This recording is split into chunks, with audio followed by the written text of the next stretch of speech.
Welcome back on capital news. चलिए देखते हैं दिल्ली की 25 फटाफट बड़ी खबरें। साथ ही डेली खबरों से अपडेट रहने के लिए चैनल को सब्सक्राइब करने के साथ वीडियो को लाइक करें। दिल्ली सरकार का बड़ा फैसला, विधवा और दिव्यांग पेंशनधारकों को मिलेगा आयुष्मान योजना का लाभ। मुख्यमंत्री रेखा गुप्ता के नेतृत्व में दिल्ली सरकार ने विधवा और दिव्यांग पेंशनधारकों को प्रधानमंत्री जन आरोग्य योजना में शामिल किया है। मुख्यमंत्री की अध्यक्षता में मंगलवार को दिल्ली सचिवालय में आयोजित कैबिनेट बैठक में यह निर्णय लिया गया है। निर्णय के बारे में मुख्यमंत्री ने बताया कि विधवा पेंशन की करीब 3,96,615 लाभार्थी महिलाओं और दिव्यांग पेंशन के लगभग 1,71,515 लाभार्थियों को सीधा लाभ मिलेगा। दिल्ली वालों को इस होली मिलने जा रहा है डबल गिफ्ट। रैपिड रेल के बाद मेट्रो के ये नए कॉरिडोर खोलने की तैयारी। रैपिड मेट्रो का सराय कालेखान स्टेशन और दिल्ली से मेरठ तक का RRTS कॉरिडोर पूरी तरह खुलने के बाद अब दिल्ली के लोगों को होली के आसपास मेट्रो का भी डबल गिफ्ट मिलने वाला है। दिल्ली सरकार मेट्रो की पिंक लाइन के मजलिस पार्क मौजपुर कॉरिडोर के साथ साथ मछिंटा लाइन के मजलिस पार्क दिवाली चौक कॉरिडोर को भी खोलने की तैयारी कर रही है। दिल्ली में नॉर्थ ईस्ट की लड़कियों पर नस्लीय टिप्पणी मामले में पुलिस का सख्त एक्शन, आरोपी महिला गिरफ्तार। मालवीय नगर में नॉर्थ ईस्ट की लड़कियों पर की गई नस्लीय टिप्पणी वाला मामला तूल पकड़ता नजर आ रहा है। इस मामले में दिल्ली पुलिस ने सख्त कार्रवाई करते हुए आरोपी रूबी जैन को गिरफ्तार किया है। दिल्ली पुलिस ने जांच के दौरान SC/ST अधिनियम की संबंधित धाराएं आरोपी के खिलाफ जोड़ी है। इस मामले की जांच ACP रैंक के अधिकारी को सौंपी गई है। मामले की जांच जारी है। सीएम रेखा गुप्ता ने 264 करोड़ रुपए की परियोजनाओं का किया शिलान्यास। दिल्ली के मुंडका क्षेत्र को दी सौगात। दिल्ली के मुख्यमंत्री रेखा गुप्ता ने ग्रामीण इलाकों को मजबूत बनाने के लिए एक बड़ा कदम उठाया है। उन्होंने मुंडका विधानसभा क्षेत्र में कुल 264 करोड़ रुपए की लागत वाली 49 विकास परियोजनाओं का शिलान्यास किया। यह कार्यक्रम हाल ही में हुआ, जिसमें ग्रामीण दिल्ली के लोगों को शहर जैसी बेहतर सुविधाएं देने का वादा किया गया है। ये परियोजनाएं सड़क, पानी, सीवर, ड्रेनेज और अन्य बुनियादी ढांचे से जुड़ी है, जो क्षेत्र के विकास को नई गति देगी। दिल्ली में ट्रिपल मर्डर से सनसनी, कसाई बने पति ने पत्नी और 3 मासूम बेटों का रेता गला, वारदात के बाद फरार। देश की राजधानी दिल्ली के आउटर नॉर्थ इलाके में एक ऐसा रूह कंपा देने वाला हत्याकांड सामने आया है, जिसने पूरे शहर को झकझोर दिया है। चंदन पार्क में एक पिता ने अपनी ही 3 मासूम बेटियों और पत्नी की गला रेत कर हत्या कर दी और मौके से फरार हो गया। दिल्ली के आउटर नॉर्थ जिले के चंदन पार्क इलाके में, जो समीपुर बादली थाना क्षेत्र के अंतर्गत आता है, बुधवार सुबह एक दिल दिला देने वाली वारदात की खबर मिली। सरवती विद्यालय के पास स्थित एक घर में एक ही परिवार के 4 सदस्यों की लाशें मिलने से पूरे इलाके में सनसनी फैल गई। मृतकों की पहचान अनीता पत्नी और उसकी 3 नाबालिग बेटियों के रूप में हुई है। दिल्ली वासियों के लिए खुशखबरी, होली के मौके पर रेखा गुप्ता सरकार का बड़ा फैसला, फ्री में मिलेगा LPG सिलेंडर, बैंक अकाउंट में आएंगे इतने रुपए। देश में होली के मौके पर दिल्ली की रेखा गुप्ता सरकार ने बड़ा फैसला किया है। दरअसल दिल्ली वासियों के लिए रेखा गुप्ता सरकार फ्री सिलेंडर योजना की शुरुआत करने जा रही है। इस योजना के तहत DBT के जरिए लाभार्थियों के खाते में सीधे पैसे ट्रांसफर किए जाएंगे। दिल्ली में सभी राशन कार्ड धारकों को मुफ्त में सिलेंडर मिलेगा। इसके अलावा दिल्ली में राशन कार्ड धारकों को दिवाली के मौके पर भी मुफ्त में गैस सिलेंडर दिया जाएगा। नोएडा, फरीदाबाद, गुरुग्राम, दिल्ली, मेरठ के बाद नया नमो भारत कॉरिडोर बनेगा। NCR के 10 बड़े शहरों को फायदा। दिल्ली NCR में 8 नमो भारत कॉरिडोर पूरे इलाके में के लिए बड़ा टर्निंग पॉइंट साबित होंगे। नोएडा, फरीदाबाद और गुरुग्राम को भी इस नमो भारत कॉरिडोर से कनेक्ट करने का प्रस्ताव है। अभी गाजियाबाद, दिल्ली से मेरठ का रैपिड रेल कॉरिडोर तैयार हो चुका है, जबकि दिल्ली के सराय कालेखान से गुरुग्राम होते हुए अलवर तक नया नमो भारत कॉरिडोर बनेगा। सरकार नोएडा, फरीदाबाद और गुरुग्राम को जोड़ने के लिए आर्बिटर कनेक्टिविटी की तैयारी कर रहे हैं। इससे दिल्ली NCR के 10 से ज्यादा शहर कनेक्ट हो जाएंगे। होली 2026 के मौके पर दिल्ली, बनारस और बिहार के लिए चलेगी स्पेशल ट्रेनें। यहाँ देखिए पूरी लिस्ट और टाइमिंग। रंगों के त्योहार होली को देखते हुए यात्रियों की आंतरिक भीड़ को संभालने के लिए भारतीय रेलवे ने देशव्यापी विशेष प्रबंध किए हैं। होली के रंग के साथ अब ट्रेनों की रफ्तार भी तेज होने वाली है। घर जाने वाले यात्रियों की सुविधा के लिए भारतीय रेलवे ने इस साल 2040 से अधिक विशेष ट्रेनों का जाल बिछाया है। खासकर दिल्ली, मुंबई, पुणे और बेंगलुरु जैसे बड़े शहरों से उत्तर प्रदेश, बिहार और पश्चिम बंगाल जाने वाले यात्रियों के लिए रेलवे ने भारी भीड़ को देखते हुए कमर कस ली है। दिल्ली का नाम इंद्रप्रस्थ होगा, बीजेपी सांसद ने अमित शाह को लिखा पत्र। भाजपा सांसद प्रवीण खंडेलवाल ने केंद्रीय गृह मंत्री अमित शाह को पत्र लिखकर देश की राजधानी दिल्ली का नाम बदलकर इंद्रप्रस्थ रखने की मांग की है। खंडेलवाल का तर्क है कि दिल्ली का नाम एक सीमित ऐतिहासिक कालखंड का प्रतीक है, जबकि इंद्रप्रस्थ भारत की प्राचीन सभ्यता और गौरवशाली सांस्कृतिक विरासत की नींव। नजफगढ़ ट्रेन कॉरिडोर के किनारे 61 किलोमीटर रोड गुरुग्राम तक सीधे जुड़ेगी। दिल्ली 454 करोड़ का मास्टर स्ट्रोक।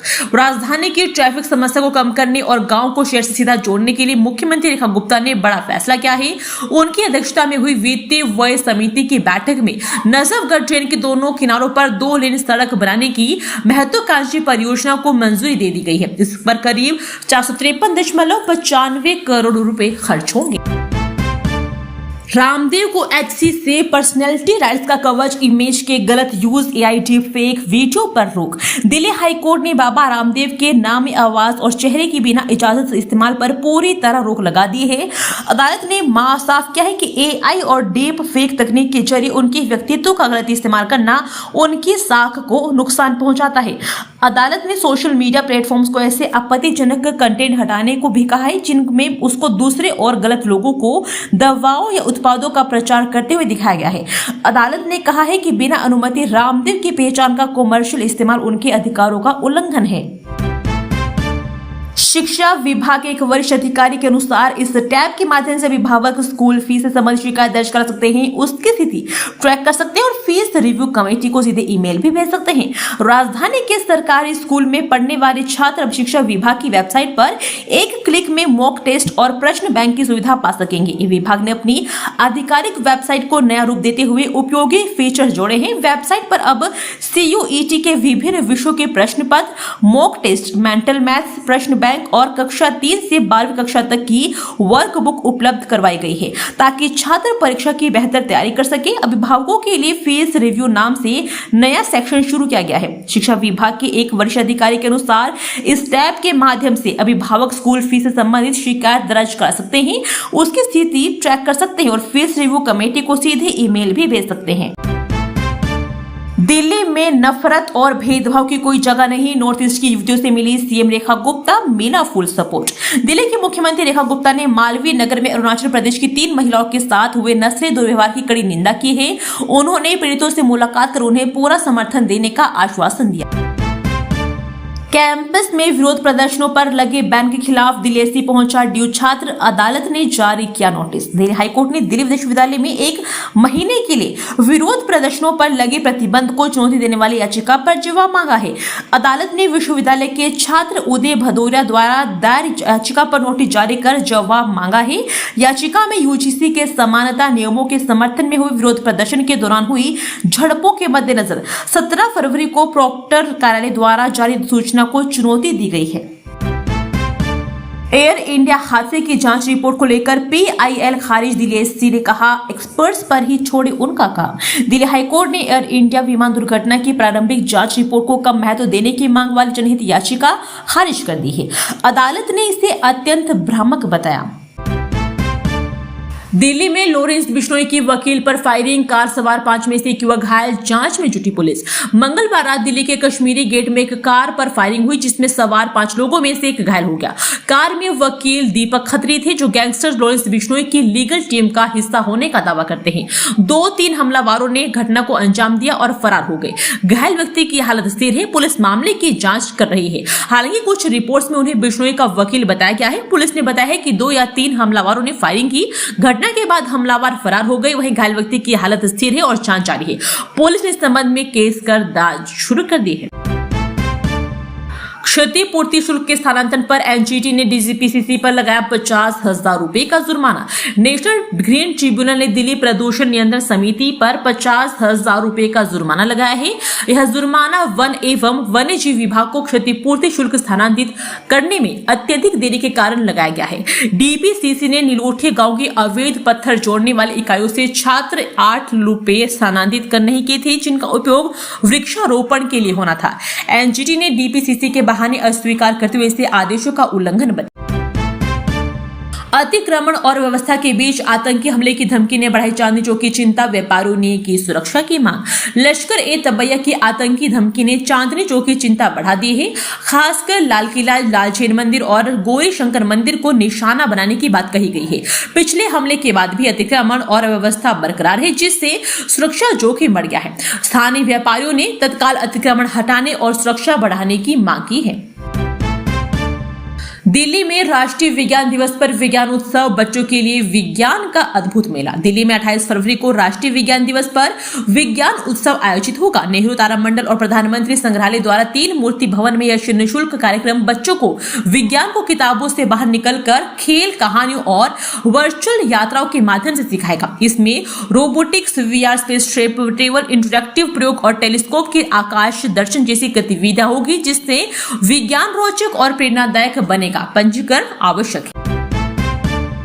दशकों बाद पुरानी दिल्ली को लटकते तारों से मिलेगी मुक्ति, भूमिगत परियोजना का होगा शुभारंभ। पुरानी दिल्ली में लटकते तारों की भूमिगत करने की दशकों पुरानी मांग अब पूरी होने जा रही है। शाहजहानाबाद पुनर्विकास निगम की प्रमुख रेखा गुप्ता बृहस्पतिवार को 159.47 करोड़ रुपए की इस परियोजना का शुभारंभ करेगी। यह परियोजना चरणबद्ध तरीके से 26 सड़कों और गलियों में बिजली, इंटरनेट व केबल तारों को भूमिगत करेगी। दिल्ली हाईकोर्ट ने भी इस समस्या पर चिंता जताई है, जिससे आग लगने की घटनाएं होती थी। LGV के सक्सेना को राजस्व विभाग में 272 अतिरिक्त पदों के सृजन को दी मंजूरी, प्रशासन होगा मजबूत। उपराज्यपाल VK सक्सेना ने दिल्ली के राजस्व विभाग में 272 अतिरिक्त पदों पर सृजन को मंजूरी दे दी है। यह निर्णय नए जिलों उपमंडलों के गठन के मद्देनजर लगाया गया है। इन पदों में 2 DM, 2 ATM, 8 SDM और अन्य शामिल है।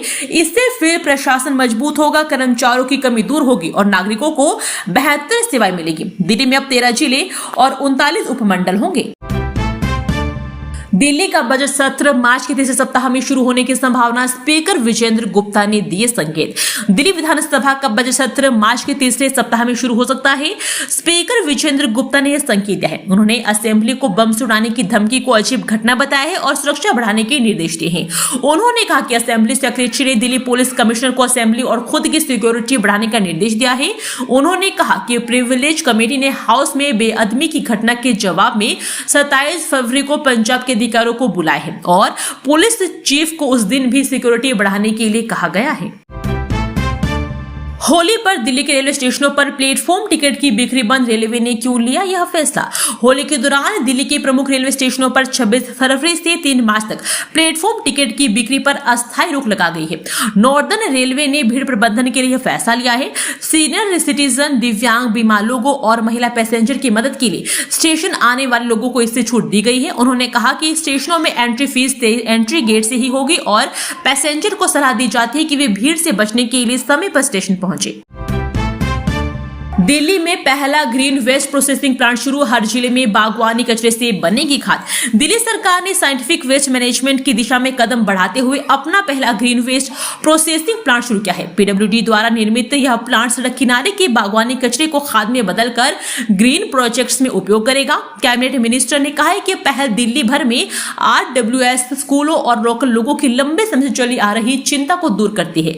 पहले जब भी तूफान, छंटाई या मेंटेनेंस की वजह से पेड़ की टहनियां, झाड़ियां, ग्रीन वेस्ट गिरता था तो वे कई दिनों तक सड़क किनारे या खाली जगहों पर पड़े रहते थे, जिससे लोगों को परेशानी होती थी। दिल्ली जू में पटना से आएंगे टाइगर, सफेद बाघिन समेत कई जानवर आएंगे बिहार। चिड़ियाघरों में जानवरों की अदला बदली क्यों? दिल्ली और पटना चिड़ियाघर के बीच एक पशु विनिमय योजना लागू की जा रही है। दिल्ली चिड़ियाघर को पटना से एक बाघ, 4 घड़ियाल, 4 भेड़े मिलेंगे, जबकि वह एक सफेद बाघिन और अन्य जानवर पटना भेजेंगे। इस प्लान के तहत दिल्ली जू को पटना से एक टाइगर, 4 घड़ियाल, 4 भेड़िए, 2 नर और 2 मादा और 2 बाण उल्लू मिलेंगे। बदले में दिल्ली एक सफेद बाघिन, एक संगाई हिरन और एक पैंटेड स्टॉर्क और एक सफेद पेलिकन और एक काला हिरन पटना भेजेंगे। जयपुर से चल रहे डिजिटल अरेस्ट रैकेट का भांडाफोड़, 3 साइबर फ्रॉड करने वाले गिरफ्तार। दक्षिण पश्चिम जिले की साइबर पुलिस ने डिजिटल अरेस्ट रैकेट का भांडाफोड़ करते हुए 3 साइबर धोखेबाजों को गिरफ्तार किया है। यह गिरोह राजस्थान से जयपुर के संचालित हो रहा था और इसने एक वरिष्ठ नागरिक से 16 लाख रुपए की धोखाधड़ी की थी। पुलिस ने आरोपी से 1 लाख रुपए नगद, 9 मोबाइल फोन और 10 पासबुक, चेकबुक बरामद की है।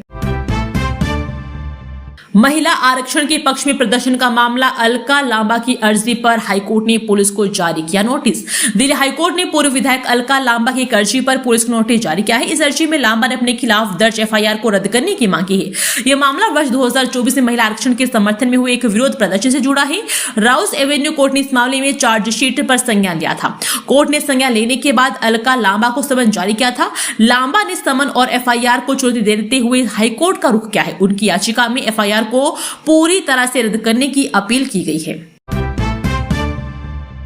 लैंडफिल साइटों पर जैव खनन की निगरानी के लिए लगेंगे सीसीटीवी कैमरे। दिल्ली में लैंडफिल साइटों पर स्थित कूड़े के पहाड़ को अगले वर्ष तक निगम प्रशासन ने खत्म करने की योजना बनाई है। इसके अतिरिक्त लैंडफिल साइटों पर कूड़े को हटाने व अपशिष्ट प्रबंधन की निगरानी के लिए अतिरिक्त कैमरे भी लगाए जाएंगे। कुछ ट्रोमल मशीनों की संख्या में भी वृद्धि की जाएगी। इसके अलावा अब तक जैव खनन में खाली हो चुकी जमीन पर नए अड्डे को तैयार करने के लिए निगम ने कार्य योजना बनाना शुरू कर दिया है।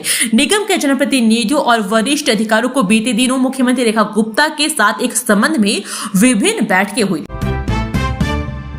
आपकी दो कोड़ी की भी औकात नहीं, भाजपा सांसद साक्षी महराज पर भड़के यति नरसिंहानंद गिरी। यूजीसी मामले में अपना पक्ष रखने वाले भाजपा सांसद साक्षी महराज के बयान पर महामंडलेश्वर यति नरसिंहानंद गिरी ने प्रहार करते हुए जवाब दिया है। उन्होंने वीडियो जारी करते हुए कहा, साक्षी महाराज को जो कुछ मिला वो राम मंदिर और हिंदुत्व के कारण मिला है। आपकी दो कोड़े की भी औकात नहीं थी। आपके जैसे ना जाने कितने घूमते हैं। आखिर क्या मसला है कि यति नरसिंहानंद गिरी भाजपा सांसद साक्षी महाराज पर इतना बरस रहे हैं? लुटियंस की प्रतिमा हटाने पर बवाल, कांग्रेस की सोच को भाजपा ने बताया गुलाम। राष्ट्रपति भवन से एडविन लुटियंस को प्रतिमा को हटाना भी तब इतिहास में लिखा जाएगा, लेकिन जैसे प्रतिमा हटी वैसे ही बवाल शुरू हो गया। कांग्रेस ने भाजपा पर निशाना साधा और फिर पॉलिटिकल स्टेटमेंट वार शुरू हो गया। बीजेपी ने इसे कांग्रेस की औपनिवेशिक सोच बताया है। आपको बता दें कि राष्ट्रपति भवन में अब चक्रवर्ती राजगोपालाचारी की प्रतिमा स्थापित की गई है। दोस्तों, वीडियो पसंद आया तो वीडियो को लाइक एवं चैनल को सब्सक्राइब कीजिए और कमेंट करके बताइए कि आप दिल्ली के किस जगह से इस वीडियो को देख रहे हैं। जय हिंद, वंदे मातरम।